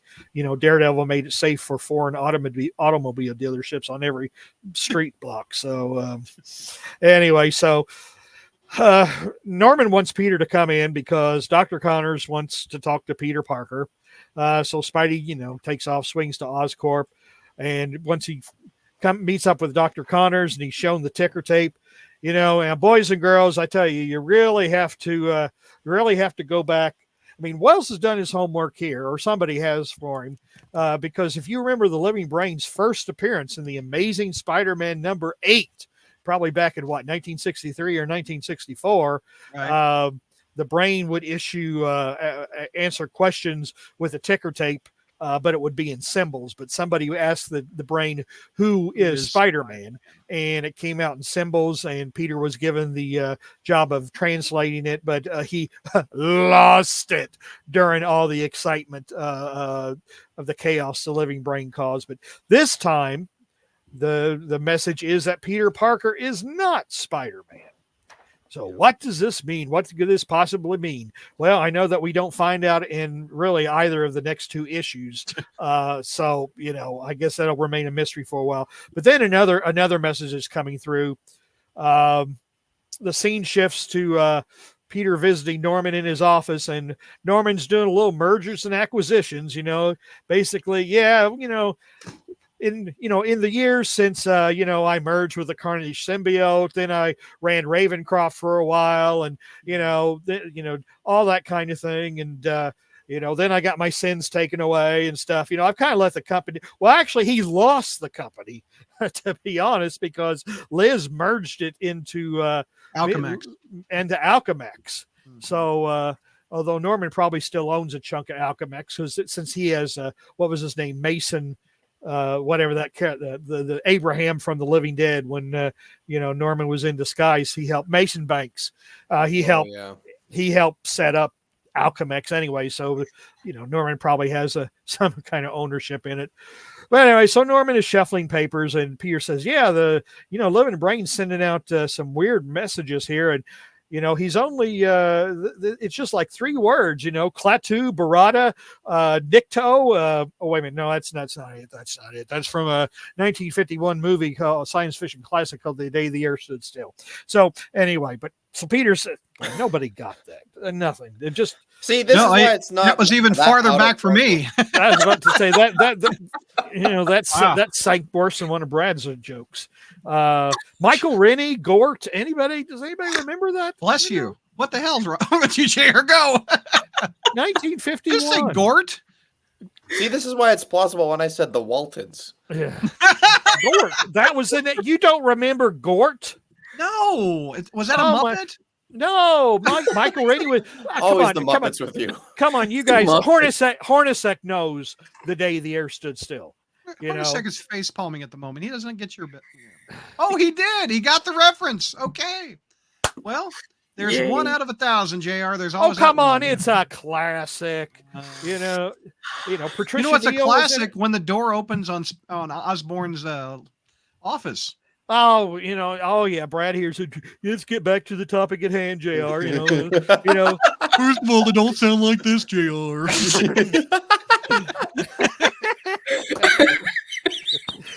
Even though I am trying to enrich people's knowledge of history, history of science fiction cinema, that's American history, whatever. Oh, Hornacek says, "Oh, you mean that Keanu Reeves movie from 2008?" Yeah, you should be ashamed of yourself there for bringing that one up. By the way, Keanu Reeves is coming to Joplin, Missouri. Did you hear about this? Dog Star is coming to a casino. Yeah, I don't know Dog Star stories, but I'd like to see Keanu. Anyway, go ahead, JR. Is he going to kill people when he's there? No, he's Keanu, not John Wick. Yeah, So anyway, I like Keanu. So anyway, Peter starts to read off the words, chalice, starlight, and then Norman gets all glassy eyed, and then a door opens and reveals the gold goblin costume, and Norman says, "He got me." Yeah, I'm really the gold goblin. I had 5 issues of my own limited series, which was, I got $20 out of your wallet for that one. Which so it lasted only half as long as the Red Goblin, which was better, way better than it had any right to be. Mm-hmm. But anyway, so Peter says, "Oh, this ain't good. The Living Brain knows your passwords or whatever." "Oh yeah, there's one more word here," And then Norman says, "No, don't say it. Don't say it." It's and of course Peter's going to do it anyway, and he says aggregate, and then I mean, again, this is a great. The art here. The art is really good. I mean, look at that, JR. I mean, just the purple and green, and then Norman's "Look what you did." It's an awesome. That was image. cool. That was cool. It's an awesome. And then the next page where I've always wondered kind of why the Green Goblin always looks different than Norman Osborn, because Norman's a fairly has a. I always figured he had like an NFL quarterback's physique, but when he becomes a goblin, he often becomes like skinnier and lankier and like this is kind of interesting. His chin juts out. Well, that's what the artist has done here. He loved it. Turned Norman into the Green Goblin, which again, it's an effective image. Cool. Then Norman gasses Peter like he has before, like, "Hey, Peter, I've used this plot device before, but I'm going to gas you, and you're going to lose your powers. Hey, I mean, why change something that's worked several times? It worked back in Amazing 39, when it robbed you of your spider sense. It worked back in Roger Stern's 3-part Green miniseries. Let's keep it going." So anyway, Norman being the generous employer that he is, gives everybody in the building the day off. And then slowly, and then he decides to change into his battle clothes. And here, real quick, he gets Spider-Man in the midsection, but look at that. I think that scene. I like the little spider suit picking out of his socks there. I think that's kind of nice little. Yeah, it's interesting that nobody notices it either. Particularly if Peter's wearing high waters. But anyway, but then we have a great 2-page, spread of the Green Goblin on look the glider. Woo! Yes. Yeah. And we just have Peter going, "Oh God." So, and not much I can say here, but we have another one of those great fights. And again, this, I mean, what kind of spread? This is, 1, 2, 3, the next page is another 2-page spread. Really, really cool looking stuff. I mean, it's like, it has the colors, red, blue, purple, green. I mean, it's just a very visually interesting look. So, well, then we find out that Norman basically has put his sins back into Peter by use of the Winkler device, which was, if you remember a couple issues back, the Queen Goblin said something, it was Ben, I think, that said something about, Spider-Man using the Winkler device, and Spider-Man said, I've never used it. Well, yeah, he did, or actually Norman used it on him. So then he's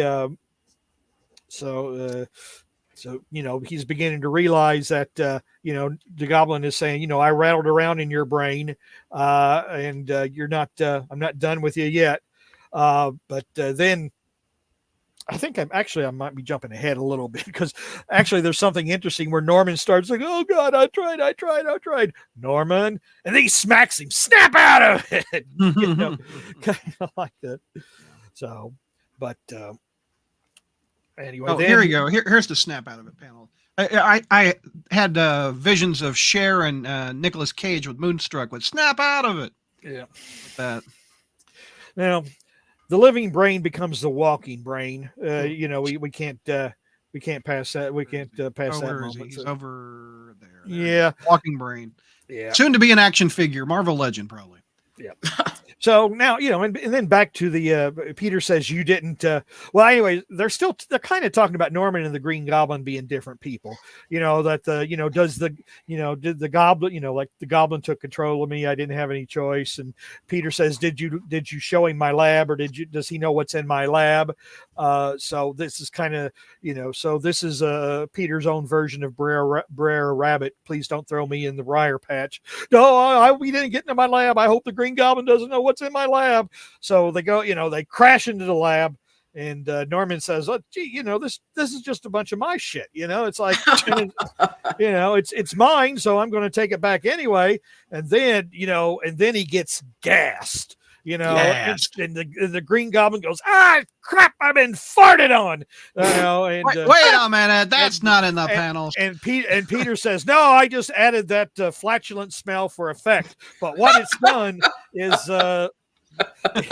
because Norman's coughing. Truth, my butt. I mean, Norman's coughing. Look at it. I mean, Norman's coughing because basically he got a big sulfur bomb, right in the face, right in the kisser. Yeah. Of course, it's funny because Peter says, I tricked you into going to my lab where I keep the gas I reverse engineered to take away your powers. Now,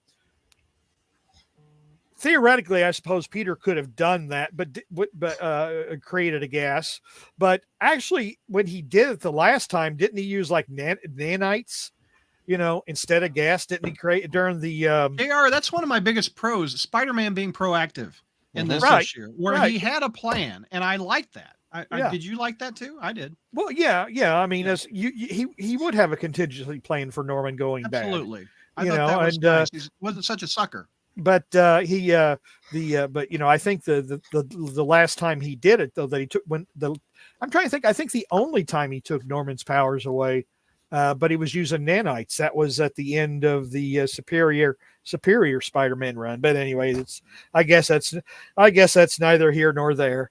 A big double page right here. Another double page. You know, Good. You don't think and basically you don't think I saw this coming, even though for what, 3 years, I pretended that I pretended that I thought you were a good guy. And it certainly, I was, it certainly looked like I was giving you the benefit of the doubt. Oh, that was just horse shit. I knew you'd come this way anyway. I never trusted you, even though the writing makes, during that entire period of time made me look like a sucker, and my friendship with you hadn't been earned. But now, now here we're going to throw it all out. And I never did trusted trust you. So. That's pretty cool. So, and then, but then Norman, of course, Norman has his own backup plans. And so he utters his own cryptic phrase. Dr. Jekyll was heckled by Peter's pride, so he fed the boy to Mr. Hyde. Oh, wait a minute. Let me try that from the top. Dr. Jekyll was heckled by Peter's pride, so he fed the boy to Mr. Hyde.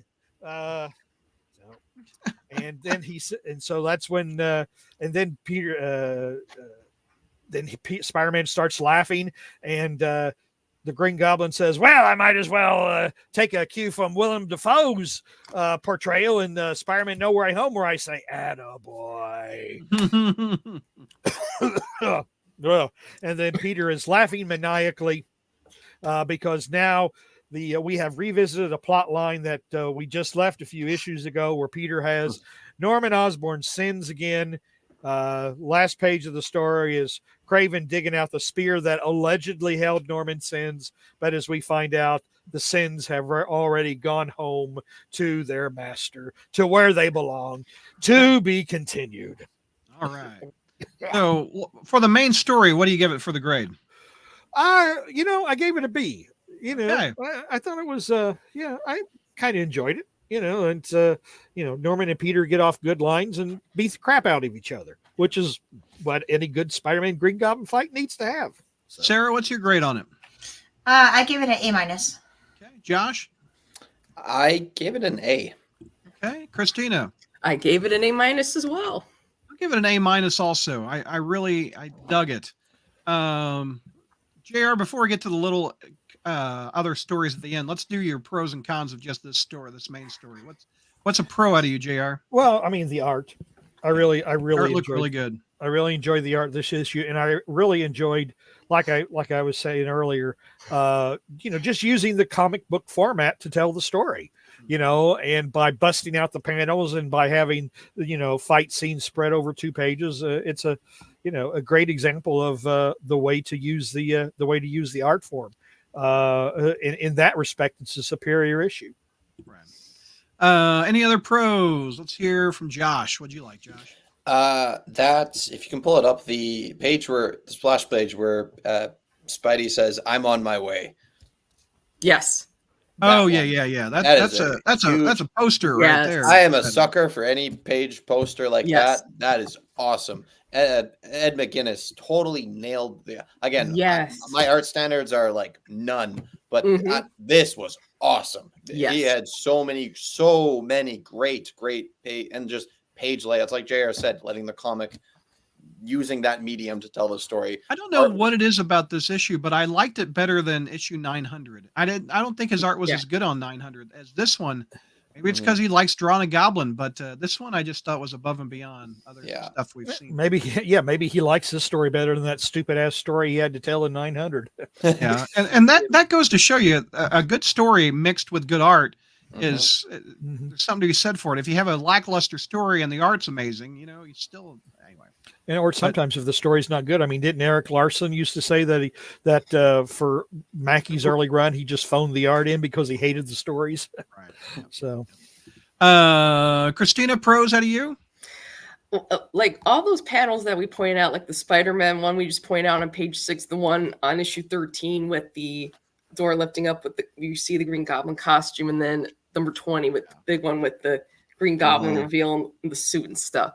And then JR had already pointed this out, but they had another No Way Home reference in here too, saying Peter, Peter, Peter, and then obviously Attaboy. And then for me personally, I think this is my favorite issue in a while, ASM. So I really dug it. And then obviously what the Walking Brain's going to be up to. So I found that Peter, Peter, Peter reference that you're referencing right there. Straight out of No Way Home, huh? Yep. Cool.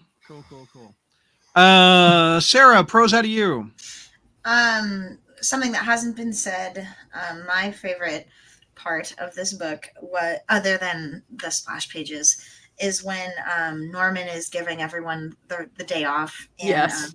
He's like, "Yeah, you have a great day too. Bye now." And he throws a pumpkin bomb. Yeah, like, that's so Norman. Like, I love that. Although I did like the Gold Goblin series, I prefer Norman as this. Mm-hmm. I agree. Look at the pumpkin. It just looks so cool. I love it. That's a good scene too. Yeah. I mentioned it earlier. My biggest pro is Spider-Man having a contingency plan. Spider-Man is often presented the last maybe 20 plus years as not being prepared. He's a character that's been around for at least a decade in universe. He should know not to trust Norman Osborn. And finally, it's revealed he's not an idiot. Mm-hmm. Right. He's not an idiot. He didn't trust this guy. He wants to trust the guy, but just in case, he's been bit in the spider butt a few times by this guy. So it's nice that he is thinking ahead. JR, your cons out of this one. Why is it not an A? Well, I don't give very many A's, like I don't give F's unless the comic personally offends me. I mean, to get an A, I just really have to like, put it in that upper echelon. I mean, for it to really stand out. I mean, this was very enjoyable, but I wouldn't say that it's a classic, by any means. So. I mean, since I don't give that many B's, I give everything virtually C's and D's. So, a B is that's high for you. But for it to be an A, it would just have to be something really, really special. That it would, maybe, its impact would be felt over time. And this issue hasn't. I mean, maybe it will be. I don't know, but this issue hasn't crossed that threshold yet. Cons, Josh? The living brain giving birth to himself as the walking brain. That was so weird. It gives me flashbacks of Carnage yesterday with birthing himself. And Peter birthed himself at one point too.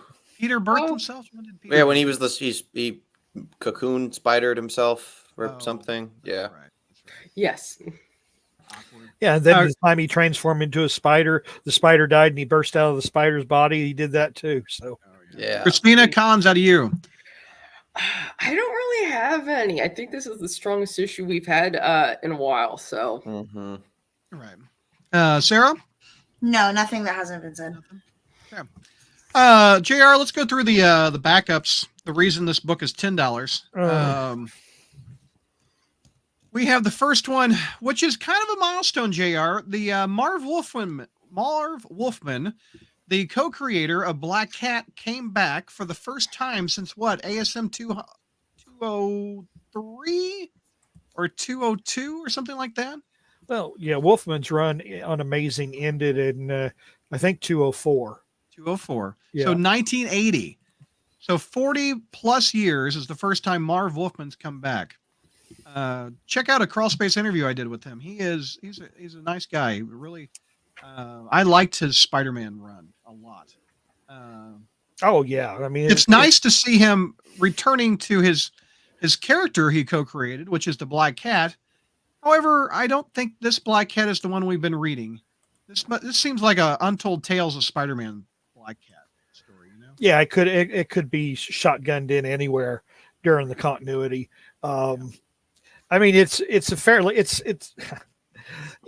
a fairly pedestrian story about Black Cat and her daddy issues, which is, kind of been, I guess, a major part of the character for her entire run. The story is that in this particular case, she's stealing a bunch of artifacts, and some of them aren't even legitimate, they're actually known forgeries. But basically what she was doing, as it turns out, that she was basically stealing everything her father wanted to steal or tried to steal and or didn't succeed in stealing or went to jail for trying to steal. So she essentially completes the jobs for him, and then, puts everything for Spider-Man to, she didn't intend to keep it. She just, quote unquote, borrowed it for a while to, again, address these daddy issues that she's always had. So a good looking art by the Dodsons. Yes, the Dodson art is always welcome. Yep. Next story, you want to give that one a grade? I mean, you can if you want it. It's a C. It's okay. Average story. Another story is about Spider-Man and food with donuts. This one, other people seem to like it better than I did. I do like the friendly neighborhood Spider-Man aspect of it, that he goes, but it's also another one of those things where, he says he's been seeing this guy getting his donuts daily for however long. And it's like, of course, this is the first time we've ever seen him do it. Mm-hmm. But basically he likes this guy's donuts, so he stops at the donut truck every day, and the guy says, "Oh crap, mom needs her medicine, and I can't leave the truck. I mean, I'm a sole proprietor, and if I don't work, I don't make any money." So Spider-Man says, "Hey, I've always had to deal with a senile old fool that needed her meds. I'm experienced in this, so why don't I just swing and take her meds?" Spidey, that'd be great. You're a great guy. So he swings to where this guy's mom is. She makes Spider-Man sit down and eat a sandwich. And then she basically, and then the story that she tells is shows where the title came from, where when her son was little, Spider-Man fought the Scorpion, and when he KO'd him, his one-liner was time to make the donuts, which is a Dunkin' Donuts reference. Dunkin' Donuts reference, a very old Dunkin' Donuts reference. It was a little bald guy with a mustache, time to make the donuts. Late 70s, early 80s, those commercials are on. Yeah. So, I mean, I liked, like I said, and that's kind of the thing that's missing when the Marvel wants to tell stories of Spider-Man fighting vampires. The friendly neighborhood aspect gets lost. And this story is a nice reminder of it. It's a shame that it's not used a little bit more often. A little bit of backstory. The artist, who I haven't seen on Marvel Comics in years, his name is Chris Cross, and he did the Peter David Captain Marvel book back in the early 2000s, which I thought his art was kind of cool back in the day. But haven't seen him in a long time, so it's nice to see him back. Great on that one. Another C probably, if I had to guess. C-. Like I said, I didn't like it as much as other people did. Next one's got some funky looking art. Yeah, the next one's just a worthless turd. All right. I don't get it. I don't get the point. It's like, oh crap, we need to come up with something to fill some pages. So we have this stupid looking thing with this stupid looking story, which actually looks like actually it looks like a riff off the Not Brand Eck art style. Something the mix up between Ben Grimm and the Rhino, and the Rhino steals Sylvester the Cat's lines. Okay, whatever. I actually liked this one solely because this is what I looked like in middle school. Like 6'2" and 140 pounds. I looked like the third panel skinny Spider-Man, where he's just like noodles. Third panel Spider-Man. Oh, you look like this guy. Okay, hold on. I got you. This is Josh, evidently. Okay. Yeah, that's what I looked like in middle school, running around in my suit. Aww. Well, glad you grew into the suit, I guess. All right. Great on this one. Be careful, the Rhino's watching. What do you give this one, JR? D for dumb.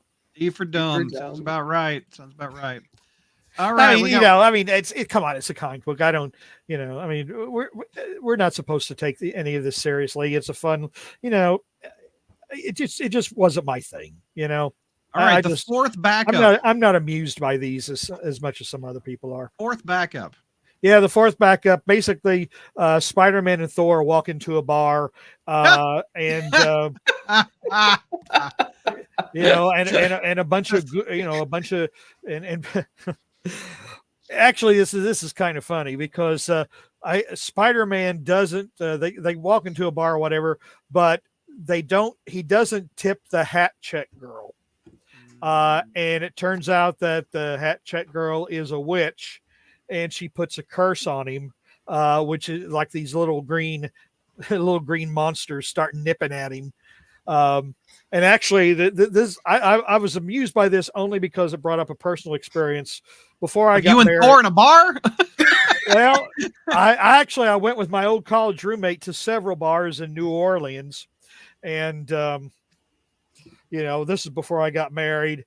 So we went to a bunch of places I would never go nowadays. But anyway, you take your life in your hands if you don't tip the dancers, if you know what I mean.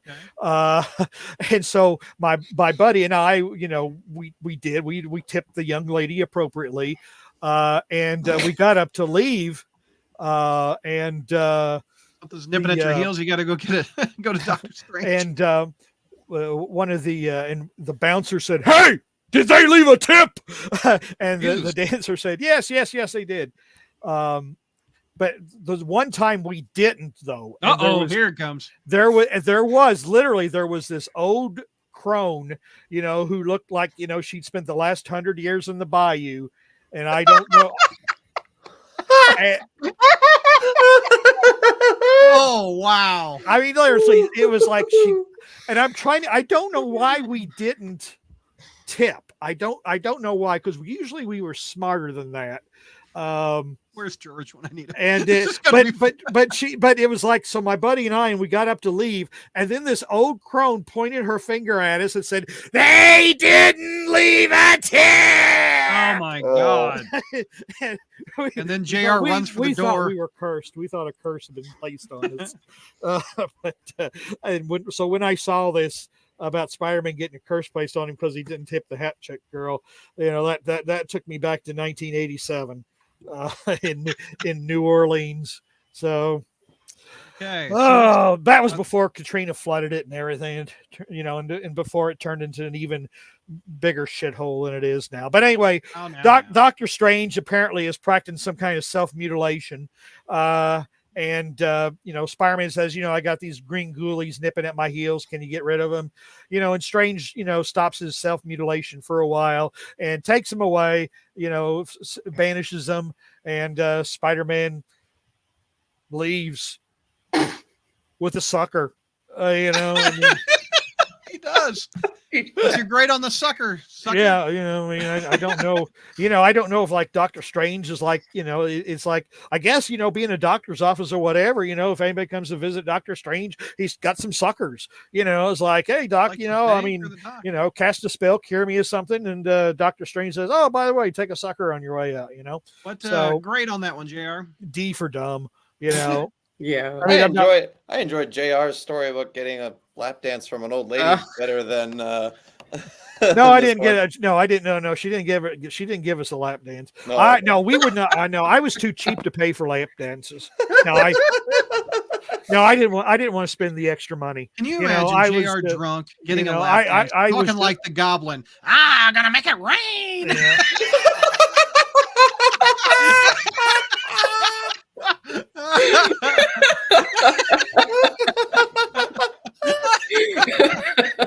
I see my pumpkin bombs. No, I was just a Tucker tipper. Killed Sarah. Just a Tucker tipper. No lap dance. Well, yeah. JR saves his money for the Goblin dances. Pumpkin bombs, lady. And you just reminded me of another story from that trip. Oh no! Oh no! Because there was this place, and my buddy was more adventurous than I was, and so he wanted to go into this place. And I said, no, I said, they take credit cards. I mean, there is no way I'm going to go into a place that takes credit cards because, one, you don't know what you're going to be charged, and that is a huge. Oh, are you saying thumbs up because you've done that before, Brad? No, Sarah's mom says I win the podcast tonight with Make It Rain. Make it rain. So anyway. Okay. Last story is The Living Brain, the Walking Brain by Robert Brain Kirkman, becomes a walking soon. brain, and basically then he they need to help Spider-Man because Spider-Man's in danger. So then he quotes an Aerosmith song. That's what I thought too. Walk this way. Yes. Yeah. He shows that he's an Aerosmith fan, and that reminds me of a story. JR went into the bar where Aerosmith was playing, and he was trying his kidding. All right, JR, was this $10 well spent? No. All right, never mind. It wasn't worth $10. There aren't many comics that are worth $10, well, but it certainly would have been worth the $5 that they're charging for. Most of the regular shit these days. It definitely was. It definitely would have been worth. It would have been worth your money if it had been regularly priced. But there's not hardly any comics that are worth $10 these days. All right, we're ending the show with the last issue, Sarah. And by the way, the numbers are going up the more bar stories JR tells. I've noticed that. I could not breathe. I literally could not breathe. I was over here dying when you were talking about making it rain. Oh my god! Make it rain. Make it rain. Yeah, okay. Oh, god. Throw them dollars like bombs, pumpkin bombs. Sarah, issue number 940. Give her a minute to compose. Somebody pass the oxygen. Sarah needs a hit. Oh, your mom's leaving. She's going to go watch the Stanley Cup. Mom's not even sticking around for your. I know. She said she was going to. What the heck, Mom? Everybody's like, bye, Sarah's mom. Oh, that's Josh. Okay. You all chat when you're on the show and then you chat, it confuses the host. We're engaging the people. I know. All right. 945 and another 5 issues. I bet we're gonna have another $10 issue for $9.50. Yeah. Well, anyway, it's by writers Zeb Wells, pencilers Ed McGuinness and Todd Knock. And there's quite a few inkers on this as well. So Marcio Menez, Todd Knock, Cliff Rathburn, and Wade Von Graubadger, and colorist Marcio Menez, Eric Arciniega, and Brian Valenza, and letterer Joe Caramagna. So the book opens as we see Spider-Man using the Winkler device as goblin heads shout about the sphere. Ben wakes up from dreaming the same dream he's had since he also used the Winkler device, and he realizes that the device did something to Spider-Man, but he doesn't know what. So we cut to Doc Ock and the rest of the Sinister Six as they argue about whether to go for the living brain or manage the Green Goblin. And by argue, I mean Doc Ock tries to be in charge of everything like he always does. Or sorry, goes like manage the Green Goblin, but Doc Ock, we know how he is. So Norman calls Otto on their phone, and the rest of the Sinister Six are like, hey, like, is this number listed? Like, how is someone calling us? Like, how is this happening? And Norman's like, hey, buddy, I'm sending someone to take care of you and the team. And then we see, drumroll please, Spider Goblin. Let's do got a nice double page spread of Spider Goblin. Yep. Evidently, by the Winkler device lets you change your colors on the costume and gives you a mask too, evidently. Did he wardrobe change? What happened here? I was about to say, can we go back to where Norman is talking to Doc Ock on the phone? And it was like, he really does look like Willem Dafoe here. Yeah, he does. Yep, that's funny. Look at the Ock on the landline, by the way. Here. Yeah, I know. Yeah, I love that.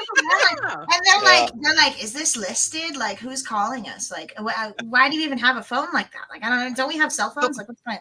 Still playing on the landline. Well, actually, probably because, as they always say, cell phones, you shouldn't presume privacy because, I mean, people can pick up the transmissions or whatever. That's probably why Doc Ock's got a landline, is that so nobody can, use their Wi-Fi or whatever to tap into his conversations. It's I mean, a didn't you see? phone. Didn't you see the rebooted Battlestar Galactica? Oh yeah, they picked up. Yeah, I remember that. Yeah, because the Cylons weren't able to hack into the Galactica system because the Galactica was an old ship that used landlines. Have you seen Star Trek Picard season 3, JR? I've seen parts of it. Okay, similar plot with that one. Yeah. But anyway, go ahead. All right, so Spider Goblin, as I will refer to him, attacks Doc Ock swiftly by shooting something into his tentacles, which messes with the nanofluid, followed by a punch to the face. With Doc Ock seemingly down, we cut to Norman Osborn at Oscorp, where we see that the living brain has escaped, and Norman wants to keep that on the down low. Kamala Khan calls Norman to ask about Peter, since Peter's not answering her calls. But Norman has no answers for her and quickly gets off the phone. And at the end of the conversation, Kamala realizes, like, hey, this doesn't sound like the Norman she knows, and something weird is going on. Also love how she calls him Mr. O as well. Like, that's fantastic. Trying to get away with that. And he like kind of lets it happen too. And she's like, there's no way that he would allow that. So a little bit funny. Back to the Spider Goblin, and he makes quick work of the Vulture by using these like wrist things that like force his arms together, and he crashes. Then Spider Goblin sticks like a power enhancer on Electro, causing him to overload. At first, Electro thinks it's a power dampener, and he's like, "Haha, what the hell is this? Good luck!" And then he actually overloads and takes out both him and Sandman. And Spider Goblin's like, "Haha, that's how you make glass." That's how you make glass. Yeah, that's how you beat ass and make glass. That's how you do it. Beat ass and make glass. So then in this panel,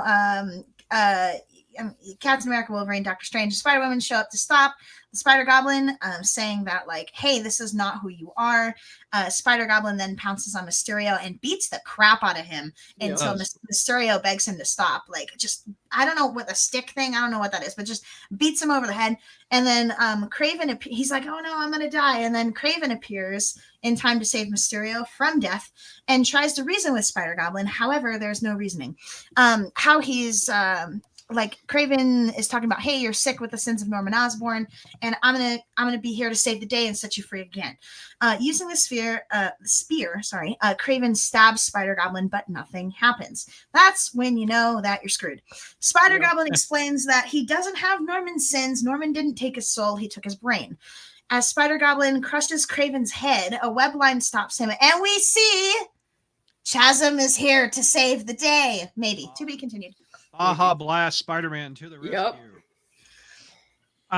Okay. Anything in the back of that one? Oh, we still got living brains going on with JJ. Yep. There you go. Yeah. Now we have plenty of arms. There we go. Okay, so what's your grade on this one? I gave it an A+. I loved it. An A+. Okay. Yeah. JR? I'm going to have to go with a B- on this one. Josh? I gave it an A. A. Christina? I gave it an A. I give it a B+. I liked it, but not as much as the last one. Sarah, pros? I love to see the Sinister Six get their asses beat, even if it is by Spider Goblin. Love that. Savage. Fantastic. I like the tech that Spider Goblin has. Definitely comes along with his new like Goblin persona, right? So like the things he uses against the Vulture and the power dampener he uses against Electro. Not saying that he hasn't used tech before, but this is more like diabolical and sinister, right? And then in all caps, I wrote Chasm True Believers. So take that what you will. It's I don't know if we've really seen his web shooters much before. Have we seen his web shooters? They just look new to me. No, we have not in this form. Yeah, they look funky looking. So okay. Other pros, JR, what was a pro out of this one for you? Oh, well, I mean, to kind of piggyback on, what Sarah was saying about how creatively and cleverly Spider Goblin dispenses of his enemies. I mean, this is Spider-Man. Spider-Man should be one of the most he's one of the most resourceful heroes in the Marvel universe. He's not the strongest, not the fastest, not the smartest, but he has the best combination of all of them. And when he is on his game, he's virtually unbeatable. And I've made reference to this old Guardians of the Galaxy story before, but it reminded me of that story where of course, the Guardians. This is the old Guardians, not the new wave Guardians that we saw in the movies. But they went to the planet Mars because Earth had been invaded by Mars in the year 2001, and they killed all the Marvel superheroes. But Spider-Man was the last to fall. And the Martians had a wing of their museum dedicated just to Spider-Man because he was the last one to get taken out by the Martians, and that's how it should be, really. I mean, Spider-Man is an extremely intelligent, resourceful, strong, quick person, and so who was the artist? I mean, the writer on that. He went to Image, and he did Shadowhawk in the '90s. What was his name? Help me out, chat. You know this answer. Anyway, I can't think of it, but he's the one that did that story back in the 90s. I remember reading that old Guardians of the Galaxy book, and I liked it a lot. Yeah, I mean, I thought that was appropriate for Spider-Man. He was the last one. So. There it is, Jim Valentino. That's who I'm thinking of. Very good, Enigma. Thank you. Josh, pros? Yeah, quick side note. I love that in the future where Mars takes over Earth, I'm still not born yet. I had a lot of, apart from just the whole story being actually I enjoyed it. And I love, kind of what JR said, having a resourceful Spider-Man. I thought Vulture was actually drawn very well. I liked they made him look very bird looking. He's this old man. He kind of the very first opening page there. He's got the giant nose and he's just squatting like a, it's kind of cool to, see that. And he's kind of fully embodying the bird. The part where Doc's fluid goes all over him is just really funny. Where all of his arm fluid, his arm goo, arm slime. Yeah. I like the Kamala talking to Mr. O on the phone, and how she's just rambling off a bunch of stuff like that. That's very relatable. And I like at the beginning because you can tell these six are a team, but they're also all villains and kind of just jerks to each other. And Kraven's like that weird kid that does weird ritual stuff that they don't understand. He's like, "Oh man, we have greater worries, the sins of the Green Goblin." And you're like, "Yeah, dude, you're nuts. Whatever, man. We're what was it? Focusing on that." I'm getting a little ahead to cons, but there was some line in it, either the 50 or this issue, where they act like this is the original Kraven, and it kind of threw me a little bit. I'm like. Yeah, I've never seen Kraven the Scared or something like that. I forget what. Something something. that. But we all know the real Kraven's dead. This is created in '87, I think. Yeah, Kraven '87. It's one of his clones. Check out Electro. He's just I got to go at it again. Let me finish this beer. Mm-hmm. The Six wouldn't necessarily know that this is a Kraven clone. I don't think so. And besides, villains come back from the dead all the time anyway. Yeah. I mean, Electro did. Mysterio did. Mysterio did. Doc Ock did. Sandman hasn't died, I don't think. Is Sandman able to die with all the, he needs a bit of sand, right? Vulture hasn't died. He got younger. Yeah. Sandman's dead on the inside. Aren't we all? Well, he has no baby making parts, according to Spider-Man. Yeah, that was in Dan Slott's run. You have no baby making parts, and it's like Laura's quoting Kelly with these things. Did you peek on him when he was in the shower? It's like. Sarah, you got a pro? Oh, we already did pros. Sorry, we're up to cons now. Let's go to cons. I thought it was weird that Captain America and the team, what were they doing while Kraven was fighting Spider Goblin? Were they just standing there? Were they just there for an appearance? What was that about? That was Mysterio's illusion. What? That was Mysterio's illusion. Are you serious? Yeah. Goblin was like, "That's an old lineup. I know you're Mysterio," and then he just beats him in the head. How did I miss that? Oh my god. Okay, never mind. I caught it. Never mind. The only other thing is haven't we haven't we seen Spider Goblin. Yeah, not technically Spider Goblin, but like whatever happened not that many issues ago. We just had something like this, and I guess this is supposed to be more elevated and more intense. Well, and I like it, but we just did this. We just did this, but he went after Mary Jane and Paul. Right. This one he goes after his villains, and it's very repetitive a bit, but I don't know. But if that's the only thing I could come up with, for a con, like it's fine. Chat again, put your grade in, and I'll read chat in just a second. JR, cons. Well, speaking of cons, the big con I have is Kamala Khan. It's like I think a worthless, stupid ass cameo. And she says, "Hey, Peter's not returning any of my calls." Of course not, because you're a friggin' underage girl. The only superhero who takes calls from underage girls is Colossus, as we learned. Stop it! There it Secret is. Wars. As we learned in Secret Wars, Colossus has a thing for underage girls. But I just think, Peter's not returning any of my calls. Well, what are you, 15 years old? If I were going back to Josh's point about the continuity is messed up. So you read issue 48, and then 49, the Lizard appears. If you read 10 issues ago, she died. Yeah. If you just read Amazing Spider-Man, how do you know she got better? How do you know? I don't think it's ever mentioned in Amazing Spider-Man she got better. Is it?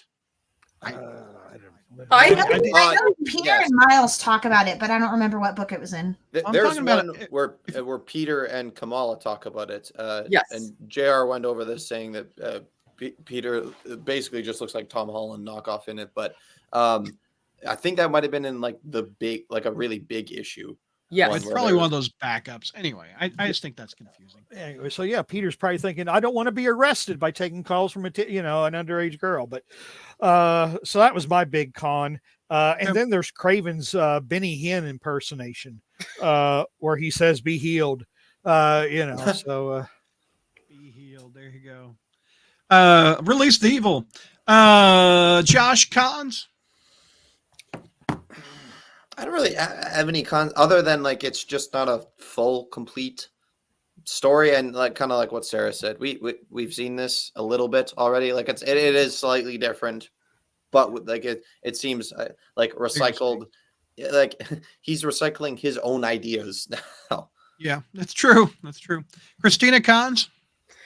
The only thing, and I just thought about this. We did want to see the consequences of Peter's actions after those issues where he originally had Norman Osborn's sins, and we didn't get that. We thought maybe that's true. Touched upon in Gang War, and it wasn't. And so now they're going back and doing this basically over. It's just I would say more brutal and stuff. So that might be something. And then do you think it would be more effective if this story immediately followed the other one? He'd still have, but then we wouldn't get the Norman saying, all I got to do is say these magic words and you're back. Do you think there's too much space in between when the original story happened and this one? Well, I remember we talked on that podcast and we were saying how this story could be a bit longer. If we could have added a couple issues. If you would have had both of these combined, one big overarch thing, I think that would have almost forced them to kind of have to deal with the consequences there. Yeah, I agree. I would have liked them back to back a little bit more. I think it was just too quick. Yeah, because you had Christina said, Gang War right in between that, and then Blood Hunt. Yeah. Yes, Blood Hunt. It just gets confusing. It doesn't go straight in from the Ben Reilly stuff, and then it goes to 49, which is Blood Hunt, and then you go to 50, and so that's what Josh was saying earlier, confusing people with that unless you knew what was going on already. So. All right, let's get the chat. We got a new show to get to. Man, the numbers just keep going up. Thank you all for watching. This is really nice. Tevia gives it an F-, mostly because I'm done with this awful spider crap. C+ out of Jeff. B- out of Jeff. Tevia says, can Miss Marvel go away? Oh. D- out of SoFlo. The fact that Carol and Wolverine are in their older costumes should have been a giveaway. Yep. That's Sorry, Sarah. And Paul survived. Damn it. Dang it. Laura doing her best Kelly impression. These things happen. F out of Tevia. I love that J. Jonah Jameson was having a drink with Otto's old harness. The best bromance in ASM. A- out of Ace versus Knight. B- out of Josh. Does anyone miss when Ben Riley was a bag of flour on a rooftop? This issue is a D-. Beat ass and take glass. Or beat ass and make glass. Brad, that's a quote. That was me. I hate the brain. Spider Goblin, ooh, says Jeff. That costume is terrible, my lord. All right, so let's do final thoughts. JR, final thoughts on these 4 issues of Amazing Spider-Man. Well, you know, the last couple were kind of picked things up. They were actually entertaining, and I enjoyed them. You know, so Sarah, final thoughts? Yeah, I agree. I'm excited for what's going to happen in the next issue, for certain. So, yep. Josh, nice. Final thoughts? Yeah, same thing. I'm excited to see what happens next. Yep. And we have Christina. Final thoughts? I too am excited to see what's going to happen with these next issues and stuff. Because I thought these last 2 were the strongest of the bunch we reviewed. So. Well, then the Spider Office is doing their job. You, all of us care about what's happening next, and they want that they're going to get our $5 out of us again, which that is their job. So, mission accomplished. Hey, we're going to be back in just a few minutes with Spider News. Our friends are coming back. We're adding more friends, and I picked out some winners. And you're going to hear the words out of JR's mouth. This is not news. Coming up next. So, thanks everybody for watching. Join us in just a few minutes for Spider News.